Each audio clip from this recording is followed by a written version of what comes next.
On Tuesday, Walmart in the U.S. became the latest retailer to require customers to wear masks while shopping. They have a similar rule in Canada. However, it doesn't apply to jurisdictions where a mandatory mask rule isn't in place, like Saskatchewan. And this province isn't headed in that direction unless there is a dramatic rise in COVID-19 cases. But if we start seeing an increase in cases as we move indoors, we'll have to see if that becomes a stronger recommendation or even mandatory. But at this point, I think just having it as a recommendation is good. And Dr. Shahab says the current recommendation, which says people should wear a mask when they can't physically distance, is sufficient. He also says you should get used to carrying a mask and putting it on when you're out and about.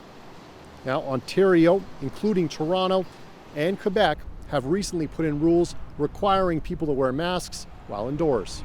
And I know several other jurisdictions, some cities have enacted mandatory mask laws, some provinces have as well, but based on our context at this point, this may be the appropriate recommendation at this point, but we'll have to see what are the transmission dynamics as we move forward through the summer and into the fall.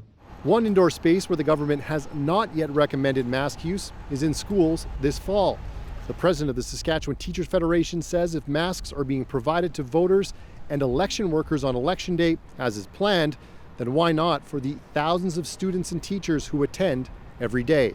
Well, those elections are run out of our schools. So for one day, we're going to have hundreds of thousands of dollars spent on people coming into our schools, but the rest of the time when schools are jam-packed with students, then we'll just let everything sort itself out, and that's just not good enough. The current back-to-school guidelines include increased cleaning and physical distancing measures, but not mask use.